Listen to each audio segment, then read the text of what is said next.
Ondelatte raconte. Christophe Ondelatte. Voici l'histoire d'un braquage sanglant survenu en 1995 à Thonon-les-Bains, en Haute-Savoie. Un policier sur le carreau et 0 putain, puisque dans la panique, les bracos ont oublié leur sac plein de pifetons. On a dit à l'époque que ceux qui avaient fait ça étaient des voyous à l'ancienne, des beaux mecs, comme on dit. Je ne suis pas certain qu'ils méritent cette appellation. Pour le débrief, je ferai appel à l'avocat à l'époque de la banque et de ses employés, maître Rimondi. J'ai écrit cette histoire avec Hawkis, réalisation Mathieu Fret.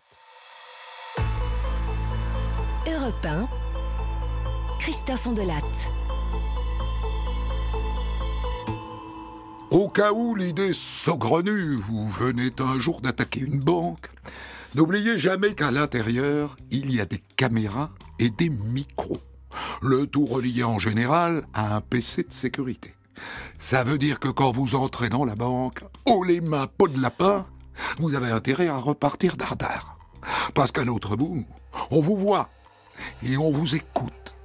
Et donc les crétins qui, en juillet 95, attaquent le Crédit Agricole de Thonon-les-Bains, en Haute-Savoie, sont un peu légers sur ce coup-là. Commissaire, j'écoute.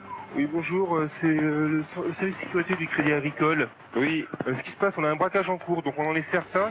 Apparemment, il y a 2 personnes dans l'agence. Il faut surtout pas rappeler l'agence parce qu'il y a vraiment un braquage en cours, donc faut pas affoler les agresseurs. Pour l'instant, ils ont l'impression que tout se passe bien pour eux.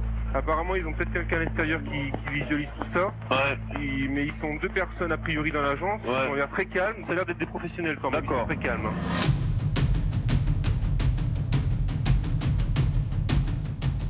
Immédiatement, les policiers foncent sur place. Sans faire couiner le gyrophare. L'agent de sécurité qui vient d'appeler le commissariat a raison. Pour l'instant, il faut être le plus discret possible pour tenter de profiter de l'effet de surprise. Ça y est, les voilà devant la banque. 5 policiers. Mais s'ils ne pensent pas avoir été repérés, c'est râpé. À l'intérieur de la banque, les bracos les ont vus arriver. L'agent du PC de sécurité du Crédit Agricole prévient les flics. Je sais pas, sur la droite par rapport à l'agence. Je viens d'entendre dire sur la droite il y a quelqu'un. Donc je sais pas s'ils ont repéré le véhicule parce que... Attendez, je vais leur dire. Ouais. Los 1, Los 4, vous êtes repérés par les 2 suspects. Repéré par les 2 suspects, ok.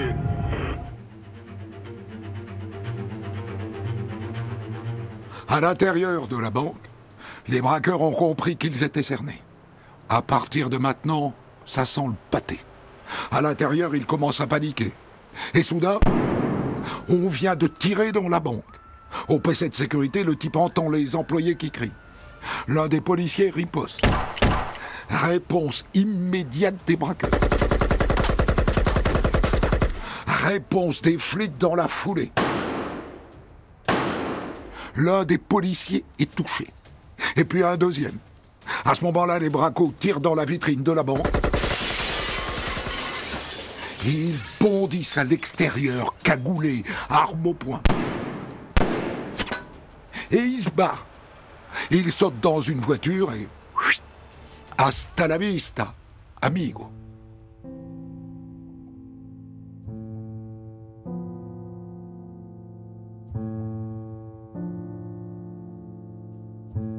Sur le parking devant la banque, il y a un policier au sol, inerte. Il perd énormément de sang. Et le verdict de ses collègues, c'est qu'il est mort. Ils ont tué un flic, un brigadier de 40 ans, le brigadier Denis Hogg. Et 2 autres policiers sont sur le carreau, mais vivants. Et pour rien en plus, les cons. Car dans la panique, ils ont abandonné des sacs remplis de pifetons.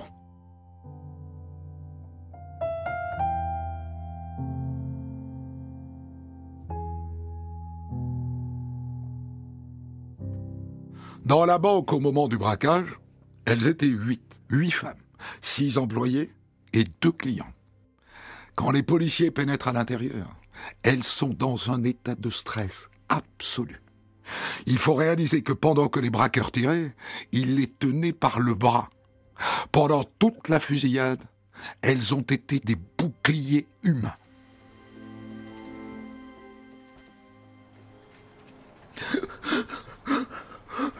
Je pense qu'ils sont entrés dans l'agence avant qu'on arrive.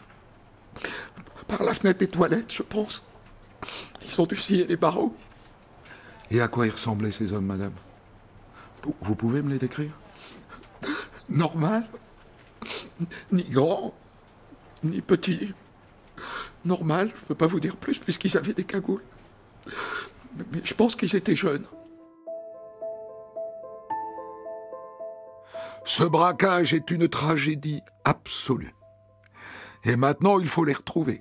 Les deux qui étaient dedans et celui qui était dehors. L'un des leurs est mort.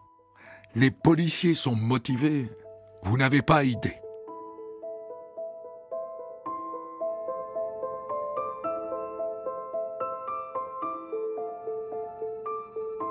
Dans et devant l'agence bancaire, les policiers se mettent à compter les douilles au sol. 20, 21, 22, ici 23, 24, 25. Au total, il y a 60 douilles par terre. Des douilles de Kalachnikov et d'autres de pistolets Beretta. Les barreaux des toilettes ont été sciés. C'est effectivement par là qu'ils sont rentrés. Hé! Viens, regarde là. Des traces de sang. Donc il y en a un qui est blessé. Mais de ce sang, on va pouvoir extraire de l'ADN. On est en 1995, l'ADN est encore une technique balbutiante. Mais ça devrait le faire. Et c'est un sacré bon point dans l'enquête. On a aussi un témoin qui les a vus s'enfuir. Oh ben, il y avait une voiture qui les attendait. Ils sont arrivés, ils ont enlevé les cagoules, et ils sont montés dedans et ils sont enfuis, quoi. La voiture, vous vous souvenez? Oh oui, une R21, grise. Deuxième bon point. Et cette voiture, on la retrouve l'après-midi même pas loin. Et dans le coffre, une Kalachnikov. Les policiers de la scientifique la passent au peigne fin. Et sur l'un des appuis-têtes, ils trouvent un cheveu. Et un cheveu, c'est un ADN de plus. Troisième bon point. Mais de tous les éléments recueillis, le plus intéressant, ce sont les voix. Les voix des braqueurs enregistrées par le PC de surveillance du Crédit Agricole. Bon, c'est pas du Dolby Stereo. Ça crachouille un peu. Mais on donne ça à un labo et il en extrait des voix assez distinctes. Quatrième bon point. Ils ont laissé pas mal d'indices derrière eux, les saligots. C'est de bon augure, ça.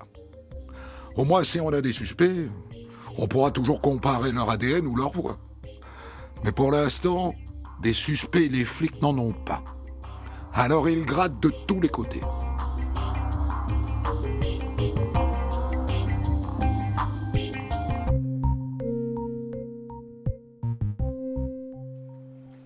Dis, toi qui connais bien le milieu, qui est capable aujourd'hui de monter un coup pareil?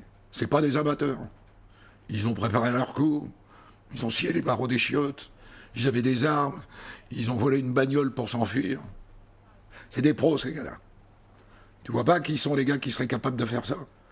Il y a bien une équipe sur laquelle on travaille en ce moment, c'est des Corses.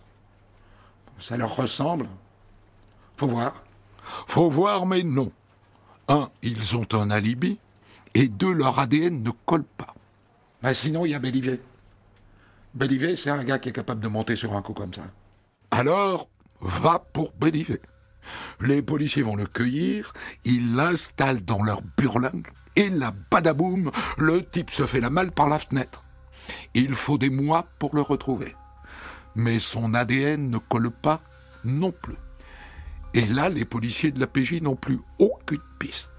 Et ils ont la rage. Ils veulent le coincer, parce qu'il a tué un des leurs. Mais la rage, ça suffit pas. Faut du concret.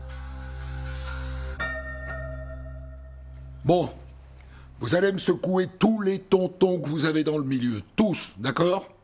Vous les secouez comme un prunier, jusqu'à ce qu'il y en ait un qui lâche un nom. Et pour secouer, ça secoue. Tu comprends, mon petit Jaco? Le gars a dessoudé un mec à nous. On va pas le lâcher. Jamais. Alors si tu sais quelque chose, c'est maintenant. Je t'écoute. Ah, moi, je sais pas, j'ai aucune idée. C'est pas une idée que je te demande, Jaco. C'est un non. Et ça va, quoi, je t'ai rendu assez de service, hein. Et si tu renvoies pas l'ascenseur, on va se fâcher. T'as envie qu'on se fâche, mon petit Jaco? Bon, j'ai peut-être un truc. Mais tu me balances pas, hein. Est-ce que j'ai une tête à balancer mon tonton?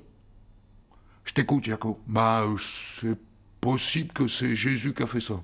Jésus. Et la Vierge, elle est dans le coup aussi? Tu te fous de ma gueule? Non, mais quand je dis Jésus, c'est son surnom, hein. René. René Salahin. René Salahin. C'est vrai qu'il a le profil. Un vrai braco. À 55 balais, il a passé plus de la moitié de sa vie en zonzon.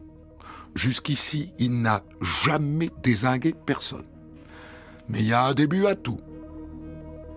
Ok, mon petit Jaco. Admettons que ton Jésus a fait le coup. Il n'était pas tout seul. Ils étaient 3. Et même 4 si on compte le chauffeur de la caisse. Tu vois pas qui sont les 3 autres, par hasard? Fais un petit effort. Le ministère de l'Intérieur sera très reconnaissant à ton endroit. Ben, c'est possible qu'il y avait Pierrot avec. Enfin, d'après ce que j'ai pu comprendre, il a pris une bastos, Pierrot. Il est blessé. Eh ben voilà. Je vais voir si je peux t'obtenir la Légion d'honneur. Après 14 mois d'enquête à patauger, enfin une piste. Alors, où crèche-t-il, Jésus? Il est sorti de prison début 95, 6 mois avant le braquage. Et on sait où il habite? Ah, forcément non, hein. Parce que figure-toi qu'il est déjà recherché, le gars. Un braquage qui a eu lieu 4 mois après celui de Thonon, à la Ferté-Bernard. La Ferté-Bernard, c'est à l'autre bout de la France, dans la Sarthe. Et il faut que je vous le raconte, ce braquage. Parce que si c'est les mêmes, si c'est Jésus et ses poteaux, alors on a affaire à 2 sacrés cocos.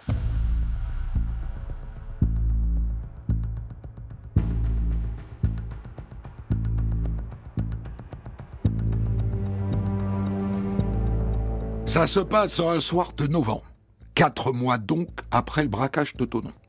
3 types cagoulés et armés débarquent chez une employée du Crédit Agricole local. Ils tombent sur le mari, ils le ficellent à une chaise et ils s'attendent. La femme arrive avec sa petite fille de 9 ans. Elle comprend tout de suite. On aurait besoin que vous nous aidiez à entrer dans la banque, madame. Mais je peux pas faire ça. Mais si, mais si. Je suis sûr que votre mari et votre fille sont d'accord. Si vous voulez leur bien. Vous voulez leur bien, hein? Hein? Bah oui. Alors faut nous aider, madame. Elle leur donne tout, et notamment les codes pour entrer et l'emplacement de l'alarme. Bon, maintenant, tout le monde au pieu. Allez, hop, hop, hop. Demain fera jour. Autant vous dire que cette nuit-là, l'employé de banque, son mari et sa fille ne ferment pas l'œil une seconde.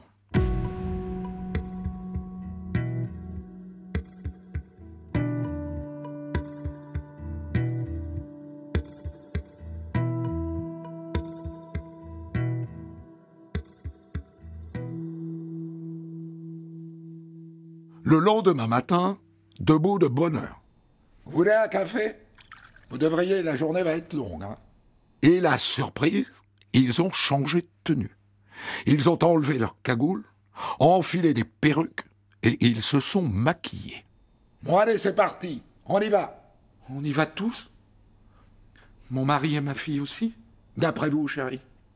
Vous croyez qu'on va les laisser là pour qu'ils appellent les flics? Arrivé sur place, l'employé de banque est prié d'ouvrir l'agence. Bon, vous, monsieur et la gamine, suivez-moi. Le mari et la fille sont ligotés dans un bureau. Bon, voilà ce que vous allez faire. Quand vos collègues vont arriver, vous allez leur ouvrir, un par un. Combien ils sont? Ils sont 8. Avec moi, ça fait 9. Et ça se passe comme sur des roulettes. Les collègues arrivent et sont neutralisés un par un et ligotés dans un burlingue. Toi, viens. Tu sais comment ouvrir le coffre? Ok, tu viens avec moi.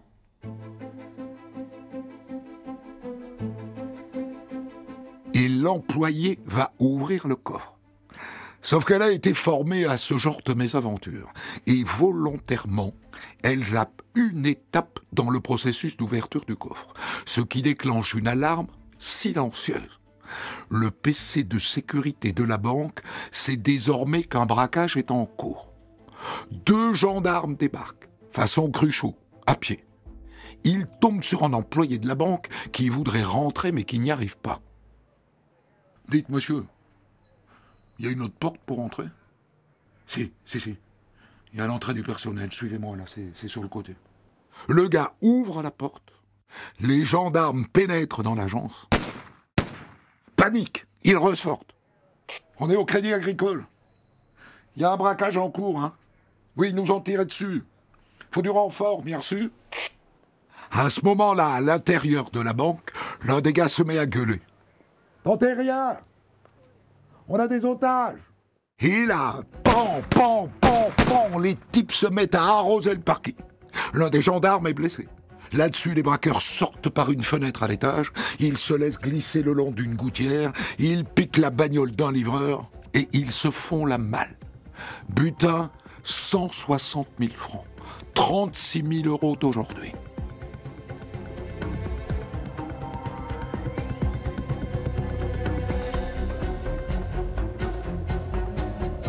Voilà donc pour ce braquage qui a eu lieu 4 mois après celui de Thonon-les-Bains. Je vous passe les détails de l'enquête qui suit.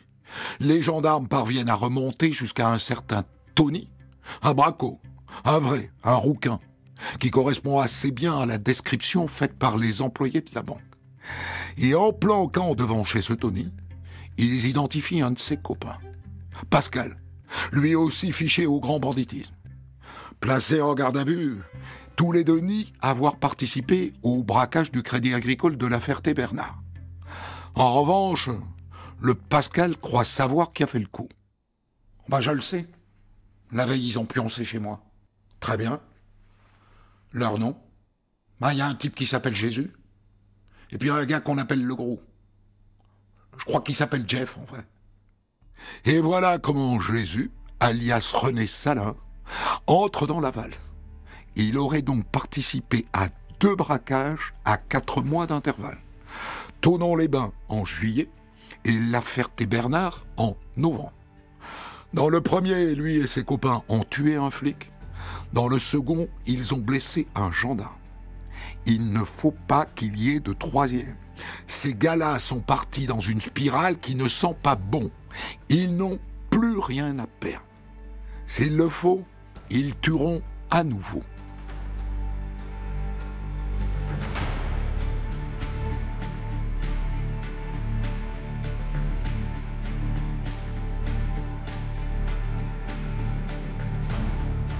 Après des semaines de planques et d'écoute, alléluia, les gendarmes d'Angers qui mènent l'enquête sur le braquage de la Ferté-Bernard localisent Jésus. Il fréquente un troquet, le Bienvenu, rue de Bagnolet à Paris. Ils se mettent en planque dans un appartement juste en face du RAD. Ça y est, je l'ai en visuel. Il vient d'arriver dans le bistrot et d'embrasser le patron. Et maintenant, il fait quoi? Là, il vient de commander un demi. Tu ne le lâches pas des yeux. Il ressort. Il monte dans une CX. Qu'est-ce qu'on fait? On lui saute dessus? On bouge pas.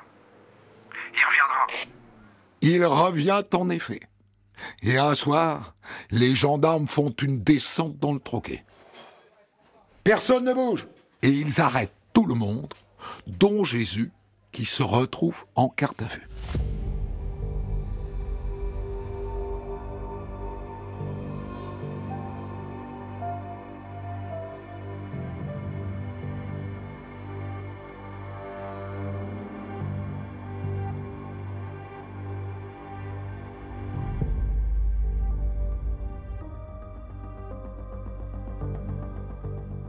Qu'est-ce que vous voulez que je vous dise? Que je suis un braco? Ah ben oui, je suis un braco. Mais j'ai jamais tué personne. J'ai même jamais blessé personne. J'ai une morale, moi. Tu ne tueras point. C'est ça ma morale. D'accord. Tu veux une clope? Ouais, je veux bien. Merci.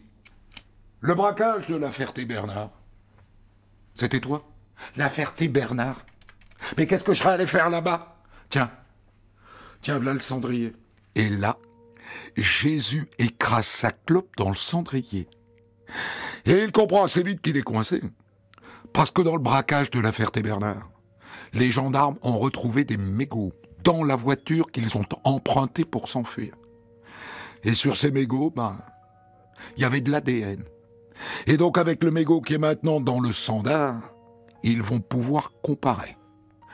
Jésus a compris qu'il était coincé, alors il se confesse. D'accord, j'étais dans le coup de la Ferté-Bernard. Avec qui? Je balance jamais mon prochain, moi. En revanche, sur le braquage de Thonon-les-Bains, au cours duquel un flic s'est fait dessouder, il jure qu'il n'y était pas. Eh ben, on verra.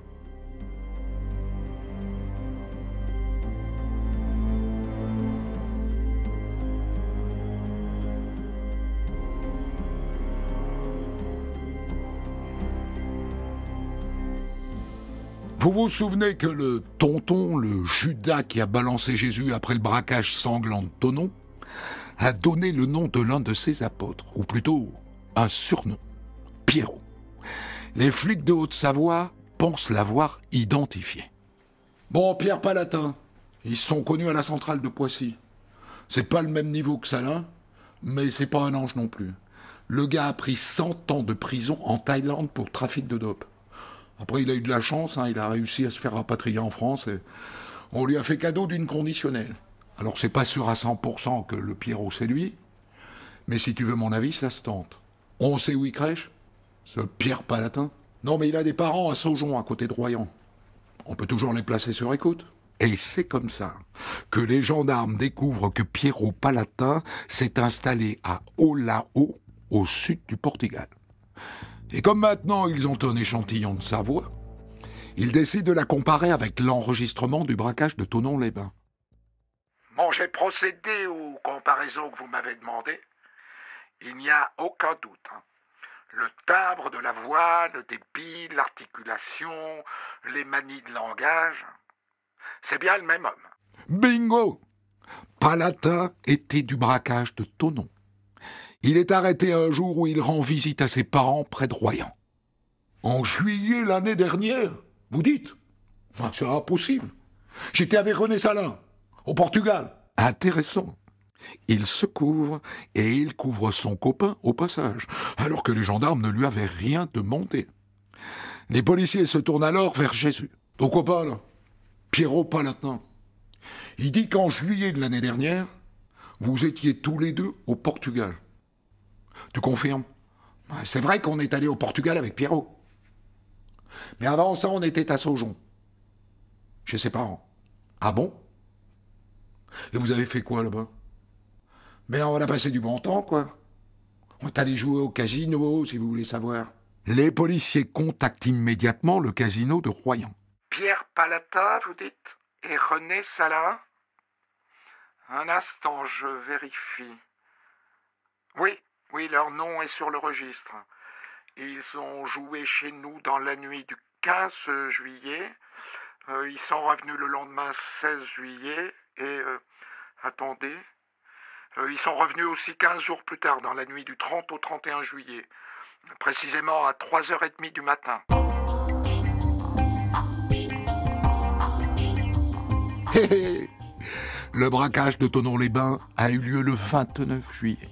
Alors certes, Thonon, c'est à 700 km de Royan, mais ils ont eu parfaitement le temps de faire l'aller-retour. En tout cas, ils n'étaient pas au Portugal.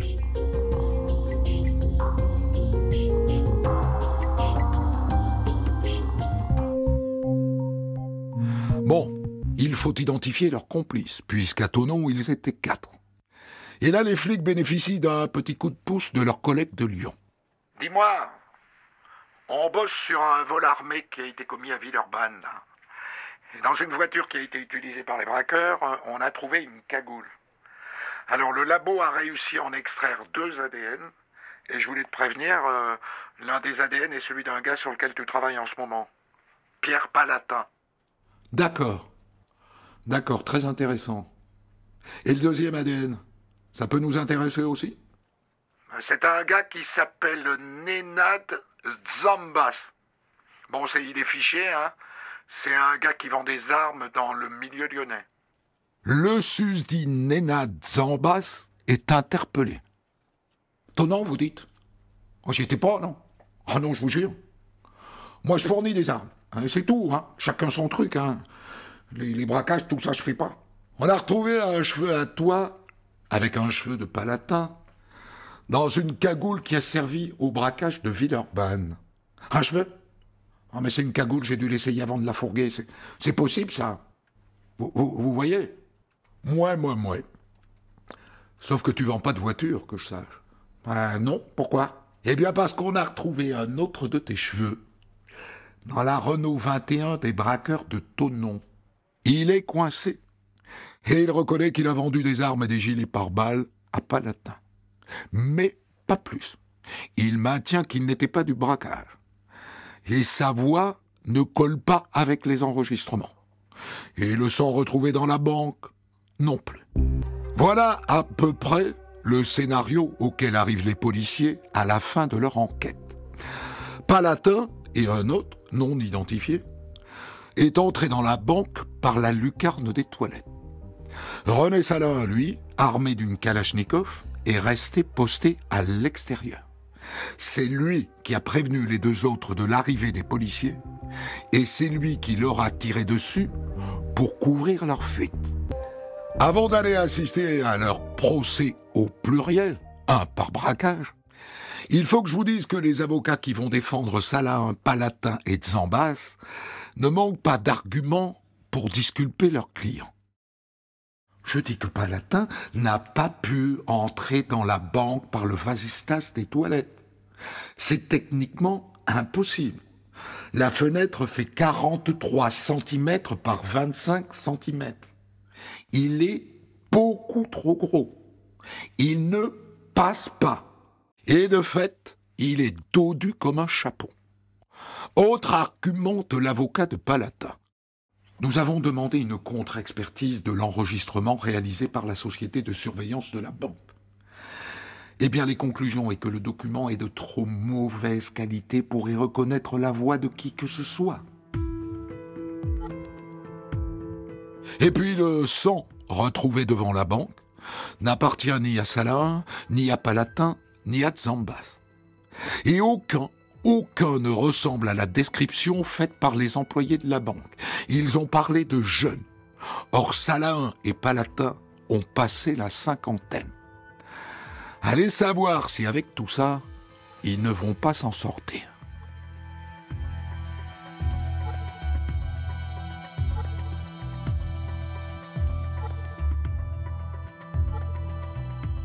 En février 2000, Jésus prend 15 ans pour le braquage de la Ferté-Bernard et d'autres braquages qu'on a fini par lui coller sur le dos.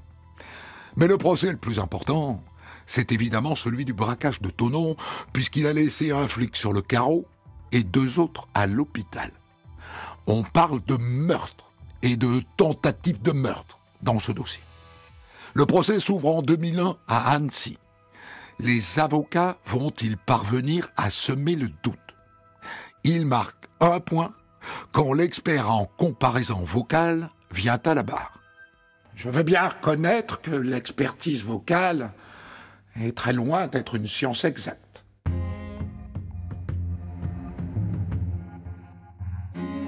Il marque un 2e point en faisant comparaître des témoins qui jurent croix de bois, croix de fer que le jour du braquage, ils ont vu Jésus à Saujon, près de Royan. Oh ben, je me souviens, ce jour-là, il s'est mis en colère parce que son petit chien a failli se faire écraser.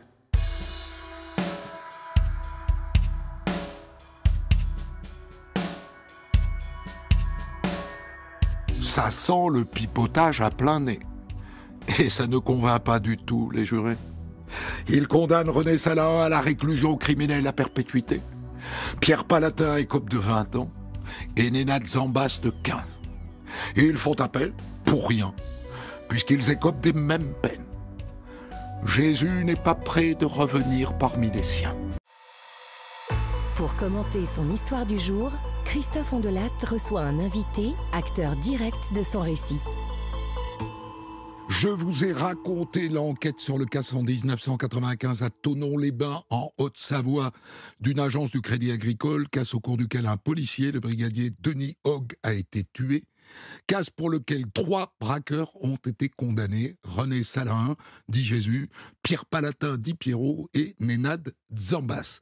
Et pour le débrief, je suis avec vous, Maître Rimondi. Vous étiez à l'époque l'avocat du Crédit Agricole dans ce dossier, et celui aussi des employés de la banque qui ont été braqués. Le verdict est carré, il ne laisse strictement aucun doute. Mais est-ce qu'à un moment, vous avez pensé que le trio, et notamment Salahin et Palatin, pouvaient passer entre les mailles du filet? Oui, si vous voulez, on est dans le cadre d'un dossier dans lequel on n'a pas eu, dans un premier temps, de preuves absolument flagrantes, comme on peut avoir quand on a une reconnaissance physique, comme on peut avoir quand on a un ADN précis, etc. On est dans le cadre d'un dossier dans lequel on a ce qu'on appelle des preuves indicielles, c'est-à-dire un cumul de preuves qui s'ajoutent et qui font, ou en tout cas un cumul d'indices qui s'ajoutent et qui font qu'in fine, on peut considérer effectivement que la conviction est acquise. L'argument des avocats de Palatin selon lesquels il ne pouvait pas passer par la fenêtre des toilettes parce qu'il était trop gros, ça tient? Alors, écoutez, je vais vous dire une anecdote dont je me souviens de l'audience. Comment dirais-je, l'une des parties qui était intervenue avait expliqué que lorsque, c'était les résistants qui disaient ça, la tête passe, le corps passe. Donc, raisonnablement, je ne sais pas si cette affirmation est vérifiée, mais raisonnablement, on peut penser qu'il y avait une possibilité pour Palatin, me semble-t-il, de passer par la fenêtre. Et si j'avais été son avocat, je m'étais fait la réflexion à plusieurs reprises en me disant, moi j'aurais fait faire par un huissier de justice un cadre, vérificateur en fait évidemment des dimensions, et je l'aurais passé le jour de l'audience autour de Palatin et j'aurais dit au juré, s'il passe, c'est lui, s'il ne passe pas, c'est pas lui.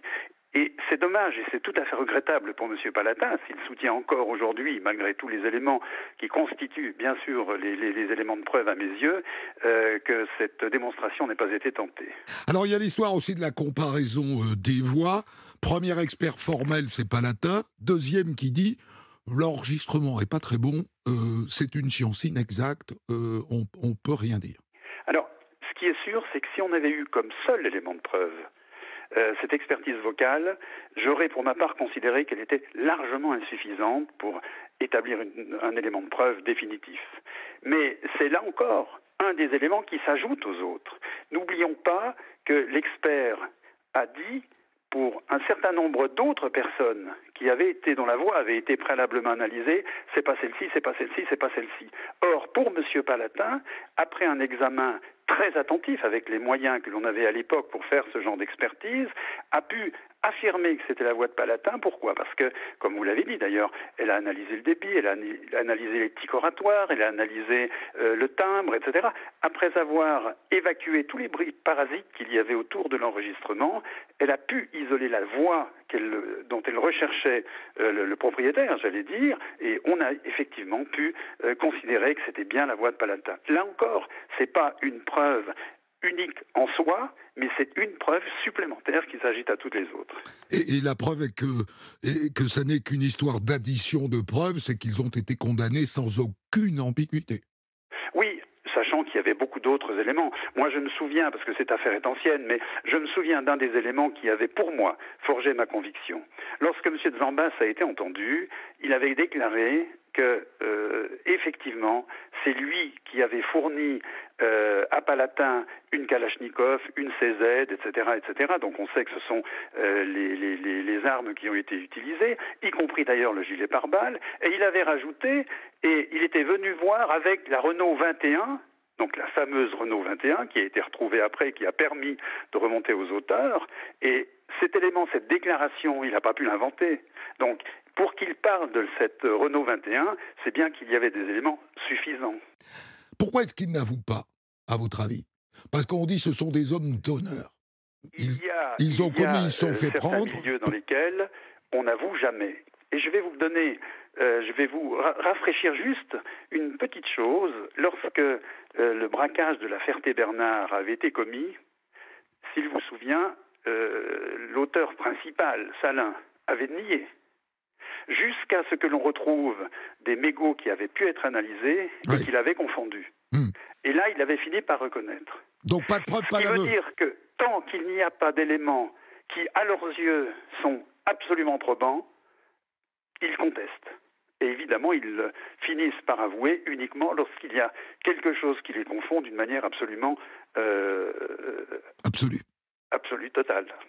Alors j'ai lu pas mal de choses sur cette histoire, notamment des articles de l'époque, qui s'évertuent à dire que Salin et Palatin sont des braqueurs à l'ancienne, ce sont des beaux mecs, comme on dit.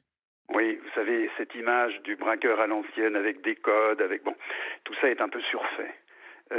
N'oublions pas que ce sont avant tout des gens qui utilisent des armes qui sont chargées, qui sont armées, c'est-à-dire des armes qui sont prêtes à tuer. La meilleure preuve, c'est que M. Denis Hogg a laissé sa vie dans ce braquage. Donc, je pense qu'il faut un peu quitter ce cliché du bandit respectable, qui a des codes, qui ne tue pas, en tout cas, dans le cas qui nous occupe, on est malheureusement avec des auteurs qui ont tiré sans la moindre sommation. Il faut savoir que lorsqu'ils ont vu les policiers arriver, ils ont fait usage de leur Kalachnikov d'une manière extrêmement abondante. On a retrouvé, je crois, 80 ou quelque chose comme ça, douilles et ogives alentour. Donc c'est dire naturellement qu'ils ont arrosé les policiers quand ils sont arrivés. Mais est-ce qu'au moins ils ont une dégaine de braqueurs de cinéma? Alors, c'est vrai que Salin, il avait un profil, vous savez, il était originaire, je crois, de la région parisienne, avec ce petit côté un peu titi. Ouais, un peu titi avec l'accent, mais ça ne suffit pas évidemment pour faire de lui un. Alors c'est vrai aussi qu'il a passé une bonne partie de son existence en prison. Ça c'est pas contestable. Il a commis, je crois, 5 braquages, si ma mémoire est bonne, et évidemment il a passé une bonne partie de sa vie en prison. Maintenant, vous savez, moi je suis pas tellement favorable à ce qu'on fasse de ces gens des héros. Et ils sont intelligents ou bêtes? Ils sont courageux, si tant est que leur façon de faire soit une forme de courage, je ne sais pas, mais s'ils ont pu laisser autant de traces derrière eux, c'est peut-être qu'ils n'avaient pas l'intelligence qu'ils auraient dû avoir pour ne pas se faire prendre. Il faut distinguer Salin et Palatin. Ils sont pas sur le même registre, il y en a un qui a l'air moins idiot que l'autre quand même. Alors, disons qu'ils sont pas dans le même registre et ils font pas non plus, j'allais dire, dans le même type d'activité. Salin, on sait que c'est un braqueur. Il en a fait 5 ou 7, je ne sais plus. L'autre, il avait été impliqué dans une affaire de trafic de stupéfiants dans un pays d'Asie. C'était pas le même profil. Mais il n'en demeure pas moins qu'ils se sont retrouvés pour ce braquage, et là, ils étaient bien main dans la main. Alors, ce qui fait la particularité de cette histoire, évidemment, ce sont les enregistrements du braquage fait par le PC de sécurité de la banque. Oui. Je précise, je ne l'ai pas dit, mais que la caméra marchait pas, donc on n'a que l'enregistrement audio. J'en ai passé quelques extraits, ce sont des véritables extraits d'époque. C'est quand même très rare, ça, non? Alors, c'est pas tout à fait rare. Quand on peut les avoir, évidemment, ils sont toujours diffusés en cour d'assises, et je peux vous dire que ça donne une impression extrêmement lourde dans la salle d'audience. Là, on n'avait pas les photos, le film, parce qu'effectivement, les caméras étaient en panne. En revanche, on a l'enregistrement audio, qui a été diffusé intégralement pendant l'audience d'assises. Et je peux vous dire que les dames du Crédit Agricole, donc les salariés qui étaient les victimes de ce braquage, qui étaient présentes, ont toutes craqué, parce que de revivre avec une telle intensité un braquage comme cela, où on entend les coups de feu, les cris, les sommations qui sont faites par les braqueurs, c'est quelque chose d'extrêmement impressionnant, et je peux vous dire qu'elles ne sont pas ressorties indemnes, ni bien sûr du braquage, ni même de l'audience. Tout ça renvoie, Maître Rimondi, à une époque un peu révolue, parce qu'il n'y a plus trop de braquage de banque aujourd'hui, quasiment plus, en raison de l'efficacité des systèmes de sécurité. Vous avez parfaitement raison. dans les années 90-2000, on avait énormément de braquages. On n'avait pas une session d'assises sans qu'il y ait 1, 2 ou 3 braquages. Maintenant, il n'y en a pratiquement plus pour une raison très simple, c'est que, comme vous le dites, entre les sas d'entrée, entre la temporisation, entre les billets qui peuvent être tachés, etc., toutes les mesures qui ont été prises par les banques se sont révélées extrêmement efficaces et il n'y a aujourd'hui pratiquement plus de braquage, en tout cas de bandes organisées avec des braqueurs de professionnels comme on avait dans les années 90. Dernière question, juste pour rigoler, le fait que Salah se fasse appeler Jésus, ça a donné lieu à quelques blagues au procès ? Écoutez, très honnêtement, je m'en souviens pas. Je ne me souviens pas non plus de la raison et de l'origine de ce surnom. Il y en avait sans doute une, mais je ne m'en souviens pas. Il a 30 ans, ce braquage, hein, si ma mémoire est bonne, c'était en 95. Oui. Donc c'est pas d'hier quand même, mais je me souviens pas de cette anecdote. Allez-en paix, Maître Raymondi. Merci d'avoir accepté ce débrief près de 30 ans après. Des centaines d'histoires disponibles sur vos plateformes d'écoute et sur europe1.fr.